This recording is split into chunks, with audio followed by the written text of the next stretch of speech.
Hello and welcome to episode number two, part two of Jrock's Pop Culture Revolution. This, of course, is our pop culture show. And in episode two, part one last time, we look back at some of the classic TV, most memorable TV characters from some of my favorite classic TV shows from the 1960s and 1970s. Well, in part two of episode two tonight, we're going to be talking about some of my most memorable classic TV characters from some of my favorite 1980s era classic TV shows. So we're going to just get right into it and start going down the list in no particular order. Now, I think for me, one of my all time favorite characters from the 1980s had to be Alex P. Keaton, of course, played by Michael J. Fox. This is where most Americans, I say, saw Michael J. Fox on TV for the very first time. Now, apparently, he's originally from Canada, and he had briefly been on another TV sitcom a few years earlier in Canada before, hitting it big with Family Ties here in the U.S.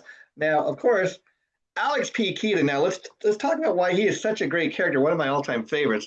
Okay, now, this guy was like, I think when the show started, he was a high school student, and so he's about 16 or 17 years old, and yet he's not your typical teenager. Okay, Alex, first of all, is very intelligent, very bright. He's very, what we call him academic. Does great in school, loves going to school, is very intelligent, and he's not afraid to let everybody know how intelligent he is or how intelligent he thinks he is, and he really is. And then he's the complete opposite of his younger sister, Mallory, who doesn't do so good in school and is a bit of a flake, and she's into fashion. She's your typical, modern day teenage girl. Well, Alex and Mallory, they love each other like brothers and sisters do, but they had a bit of a rivalry, and Alex was kind of always poking fun at Mallory because he was a lot more intelligent than her, and so they had that kind of rivalry. Jennifer, but the youngest of the Keaton children, probably had more in common with Alex than actually Mallory, even though her and Mallory were both girls. I mean, Jennifer was very much like Alex, a very bright person, did good in school, very popular and sociable.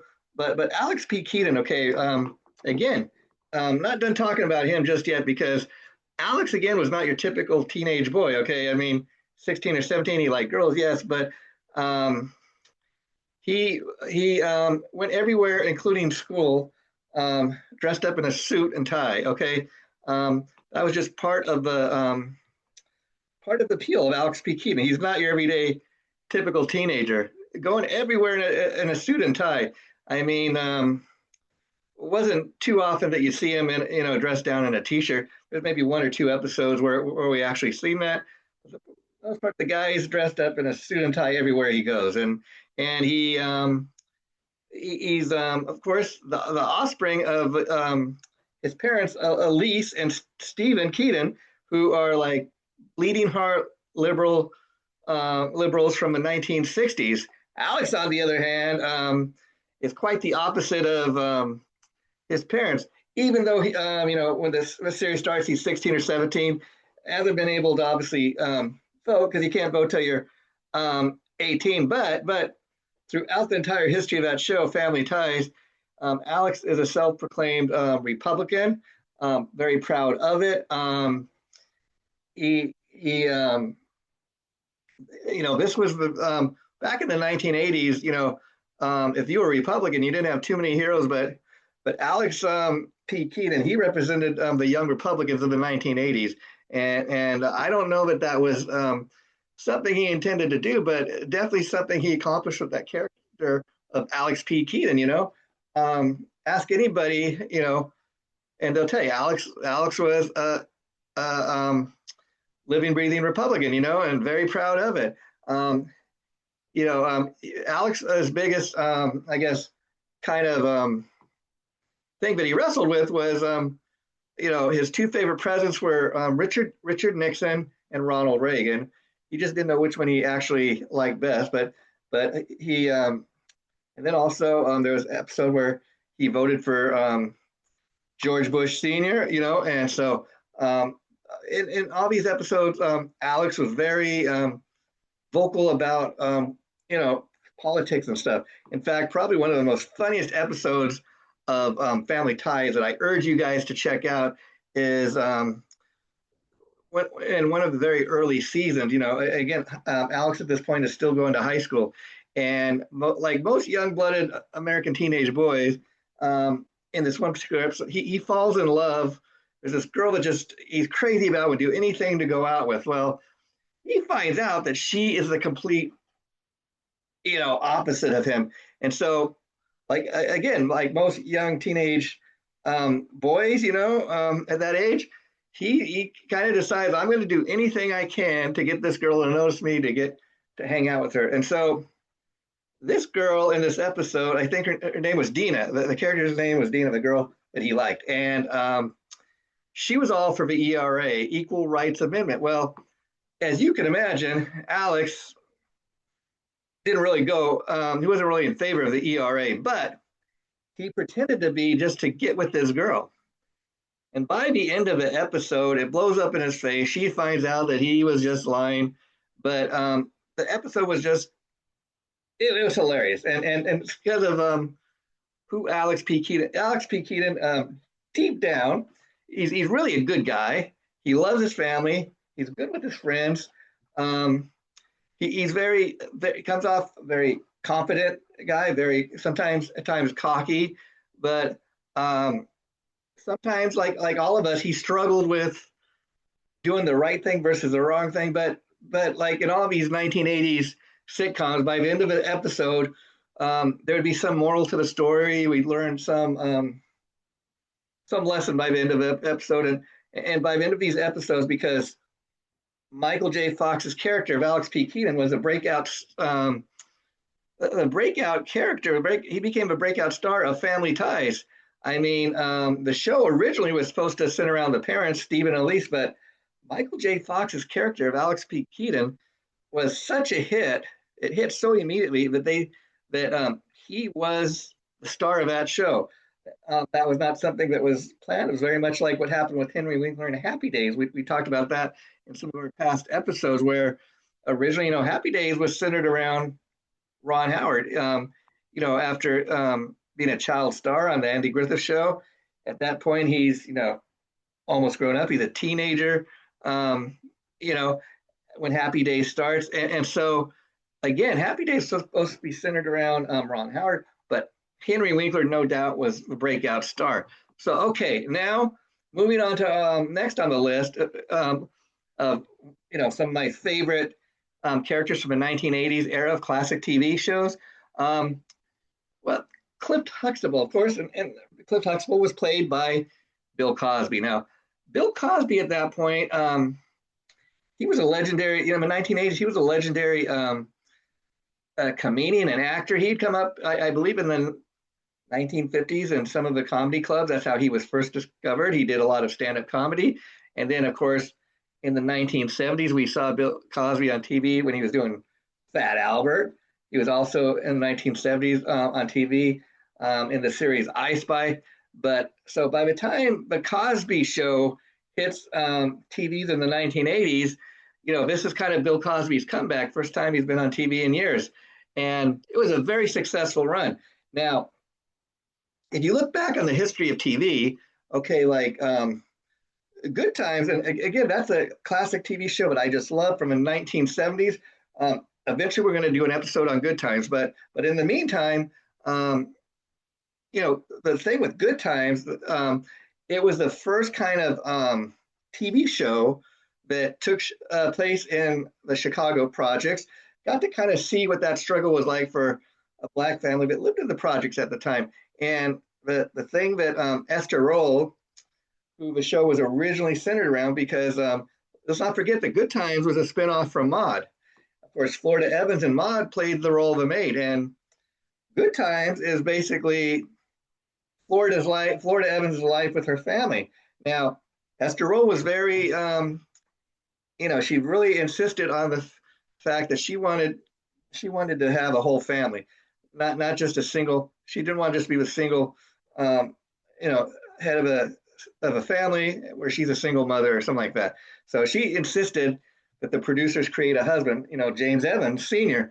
Um, and and again, we're bringing this up because um, at the time that was a big deal that they're showing kind of how people in the projects lived in the 1970s, and again the fact that this was a family of a mother, a father, and three kids.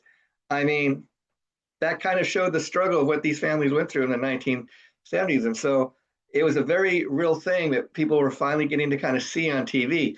And of course, the thing with Good Times that is very unique is the first time that was the first time where you really kind of got to see a TV show that was centered, solely around a black family.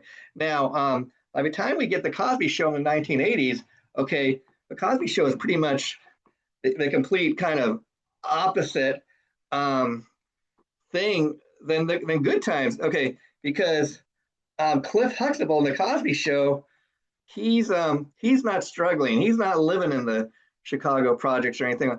He's a very successful doctor. He lives in a nice house with his wife and kids, and so the Cosby Family ran for several years. It was one of the more successful TV shows from the 1980s.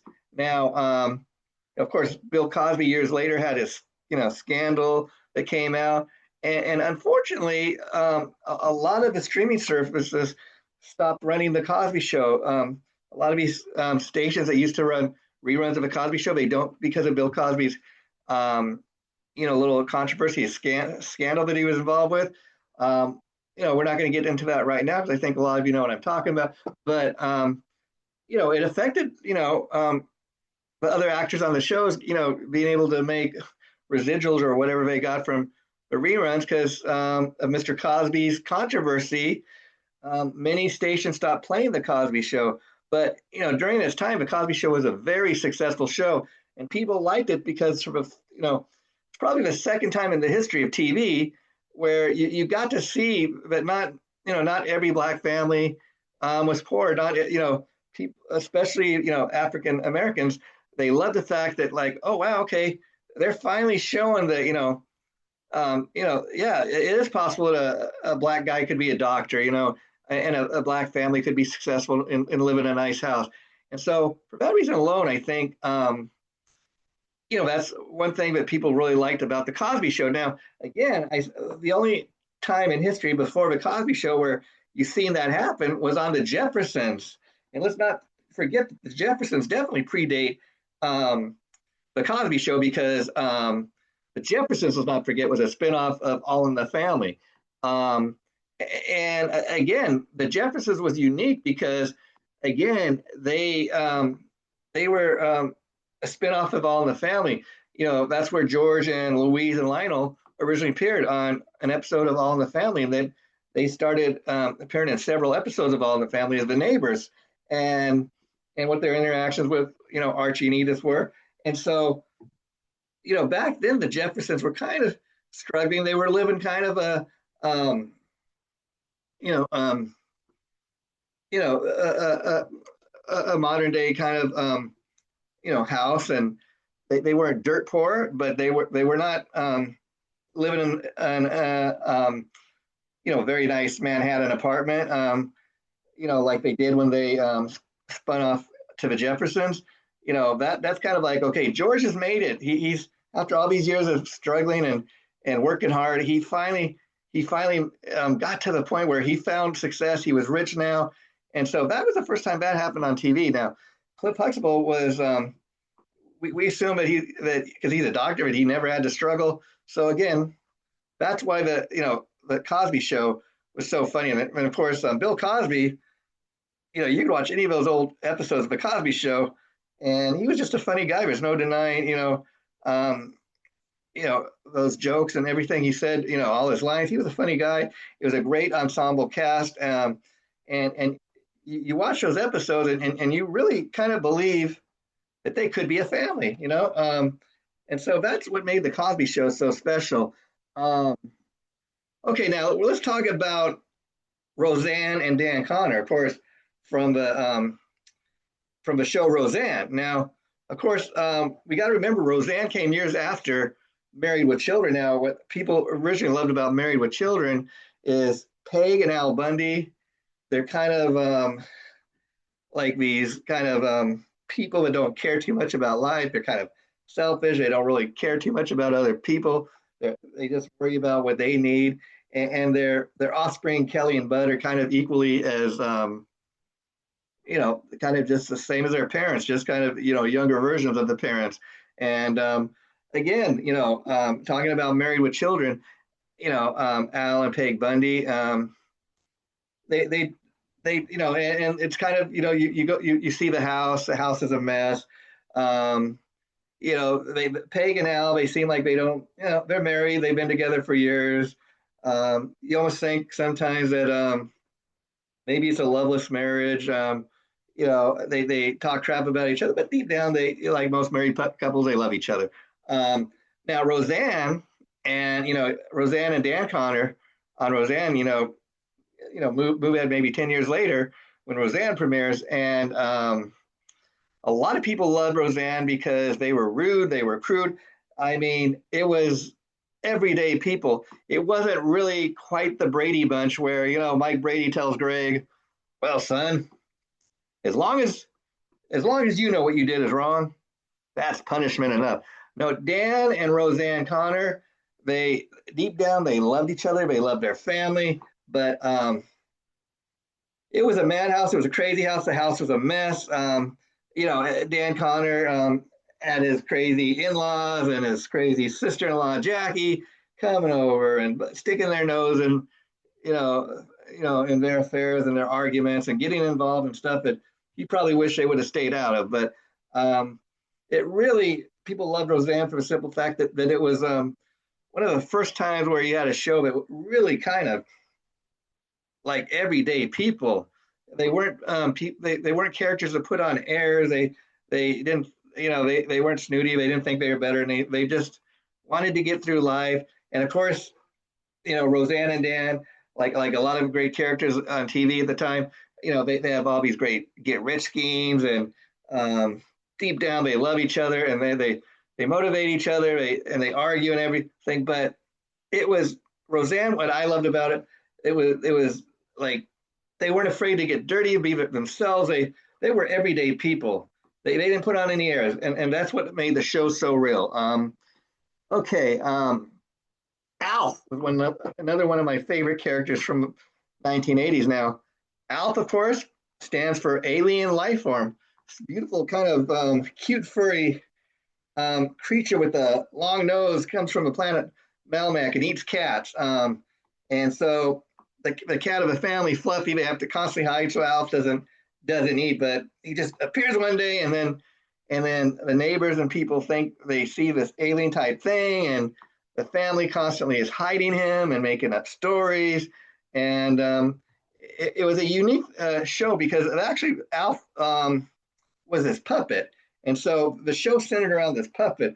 And many of the actors on the show, again, I think I'm gonna have to do an episode of the pop culture revolution down the line, specifically on Alf, because a lot of the other actors on the show, like really, they got angry during a lot of times when they would shoot the show because it took so long to shoot because of the puppet. Certain things they had to do to get the puppet in the scenes, and it took an extra long time to shoot each episode than if they would have had a puppet, and it would have been just maybe like a regular person that was the alien. But Alf is very identifiable. It's a great character. The puppeteer, whoever did that, was just brilliant. And of course, Alf lasted, I think, only like 3 seasons, but it was a fun little show while it was on. And there's really been nothing like Alf before or after. I mean, sure, we had you had shows like Mork and Mindy, but Mork was kind of more as crazy of an alien as Mork was. Mork from Mork.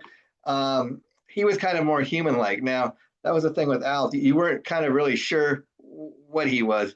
He almost kind of looked like a little anteater, from another planet. But it was a fun show to watch. Now, now there's no denying that when talking about classic 1980s era TV shows, Cheers is the one that comes to mind. Now, um, Cheers had a great ensemble cast. Now, Ted Danson was no doubt the one the show was centered around, as the character Sam Malone, a former Red Sox, uh, you know, um, pitcher, I believe he was, and then his baseball career ended because he became a drunk, and then to kind of the funny part of his story. So he loses his baseball career because he becomes a drunk, and then he goes and buys a bar in Boston, oddly enough called Cheers,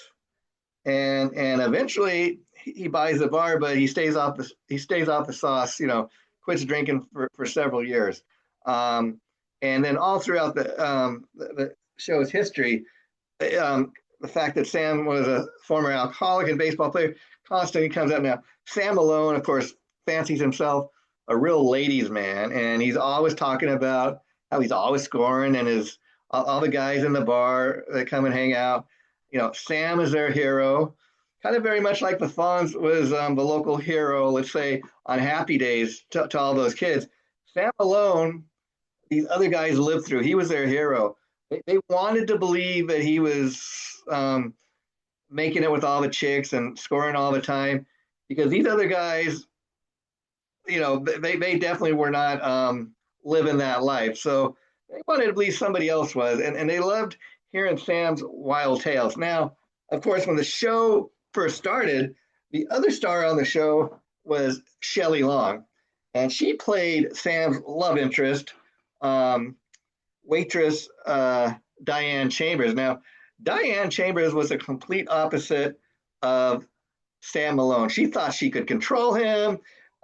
She was, I guess, what we would call today in modern day an elite. She was one of these women that thought she knew everything. Um, she thought she'd be able to change Sam and make him do what she felt was the right thing. They were constantly going at it. They're constantly bickering. And of course, in the 1980s, like we've seen on many of these sitcoms, Sam was a guy that was always talking about sex, always wanting to have sex. Where Diane was, even though they're supposed to be a romantic couple, um, he was really kind of having to chase her around, even to get her in bed. And yet it's funny because they were supposed to be a couple. They never, of course, it's 1980s, so they never lived together. You never really seen them even lay on the bed together. You've seen them go on dates, and Sam would make a pass and he try to get lucky with her. And again, being the 1980s, they didn't show too much of that on TV. But you gotta give to Sam. He sure did try, um, and she ended up being like the great crazy love of his life. Um, you know, you know, she eventually, Shelley Long eventually leaves the show, and then a couple of years later, she comes back and does an episode, and then they talk about they're going to get married again. Of course, everybody's against these two being together. They say, hey, you guys are always fighting and bickering. You don't get along. What are you doing together? Oh, we love each other. We love it. Typical crazy couple. They were going at it till the bitter end. You know, until Diane Chambers left to write a book, and we never seen or heard from her again. Now, that is, and then the beautiful thing about the Sam and Diane dynamic is for the whole run of the show with Shelley Long, not only were these two kind of, they loved each other, they hated each other, they would drive each other wild, they would talk about having mad passion sex. There were a couple scenes you've seen in The Office where they'd be going at it like on the couch, and they would be, um, and then they be getting in these crazy fights, and they'd be slapping one each another across the face and stuff like that. not really, but they made it look like it was really, real. And you get the emotions and the acting was beautiful by these two because you just you were so convinced that they loved each other just as much as they hated each other. And so the dynamic of the whole Sam and Diane thing was that hey, they loved each other, but they drove each other crazy. They could never just get together. That was the thing. Um, and of course, another great character. Like I said, it was a great ensemble cast from Cheers. Another great character got to mention was Dr. Fraser Crane. Again, he comes in at an interesting time, and from what I've heard over years, originally Kelsey Grammer was supposed to just come on for an episode or two. After Sam breaks up, she goes away for a while, and she spends the summer in the sanitarium apparently, and meets up with Dr. Fraser Crane, who we later find out is interestingly enough for being a psychiatrist. Um, but this is a beautiful thing about Cheers and the writers. Fraser Crane was kind of something that just happened because he was only supposed to appear in a couple episodes, but he ends up staying for the rest of a run of Cheers until the final show, and so he's a psychiatrist who's a recovering alcoholic, not really recovering because he's going to this bar, every day, hanging out. When he should probably be seeing his patients. He sees his patients, I guess, in between visiting the bar. But and of course, very much he has a lot more in common with, let's say, Diane Chambers, because he considers himself an elite. He thinks he knows everything. He's very pompous, very kind of stuffy, and he's not afraid to kind of like let everybody know how smart he is.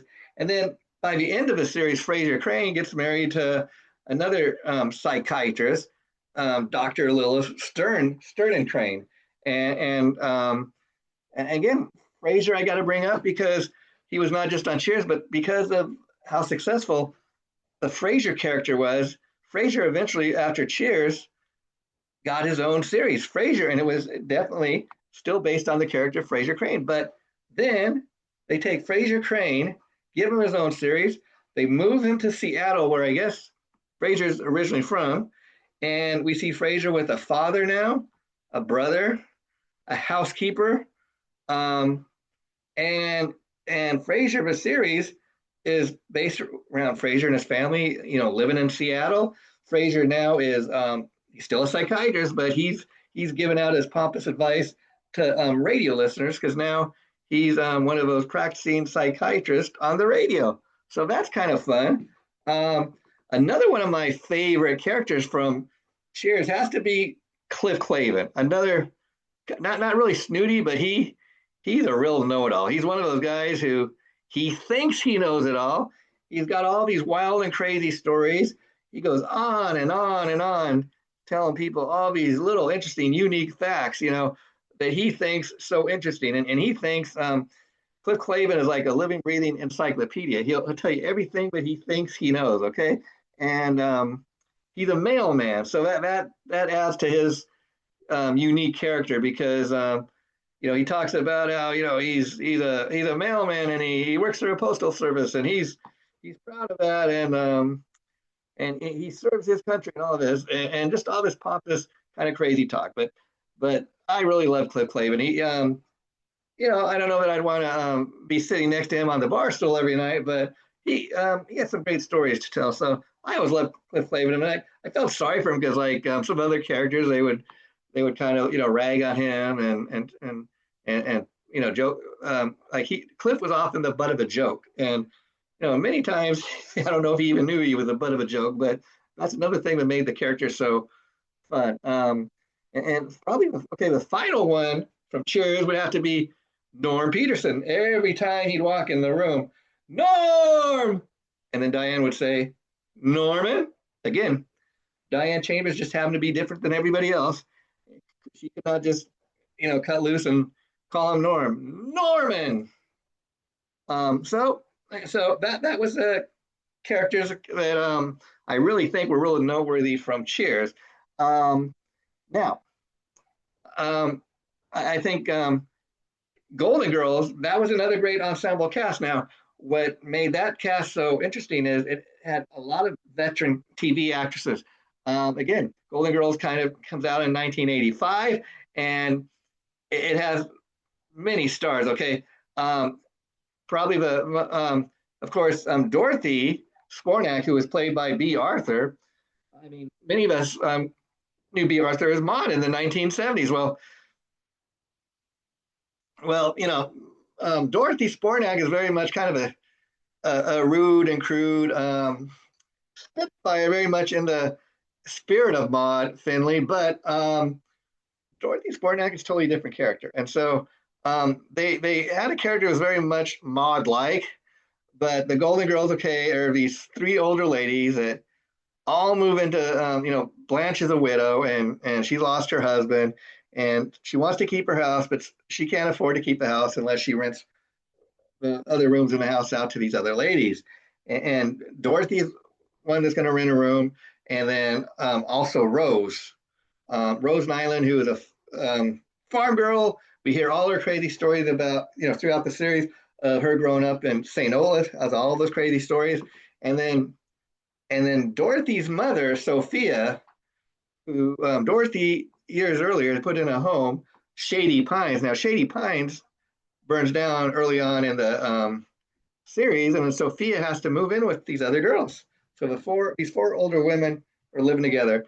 Sophia, of course, very much like Rose, telling these St. Olaf stories. She's telling these crazy stories about when she used to live in Sicily, because that's where she was from. And so again, then also in the Golden Girls, I got to mention Dorothy's crazy ex-husband Stan, who cheated on her. They have a kind of love-hate thing, very much like Sam and Diane had. But the difference was Stan kind of drove Dorothy crazy, and deep down they loved each other. She could never trust him again, so they ended up getting divorced. Stan very much loves kind of coming around and driving Dorothy crazy. Deep down, he still loves her, but again, just because she doesn't trust the guy because he cheated on her before when they were married, she can't get over it. And so that's what made all these characters just so great. I really had fun doing this, as you guys can tell. This is episode 2, okay, of, this is part 2, I should say, of episode 2 of Jrock's Pop Culture Revolution. Now, when we get together next time, we're going to do something a little different. We're going to be talking about a classic movie from 1939, very much a black and white movie. And of course, what we'll be talking about is The Hunchback of Notre Dame. And I'm not talking about the 1996 Disney animated cartoon. No, although that was very much based on the film we're going to be talking about. But we're going back, and I'm going to look at and watch the original movie from 1939, and we're going to get all into that. So tune in next week for that. See you again. I hope you guys enjoy these episodes. I have so much fun doing it. Take care. Bye for now.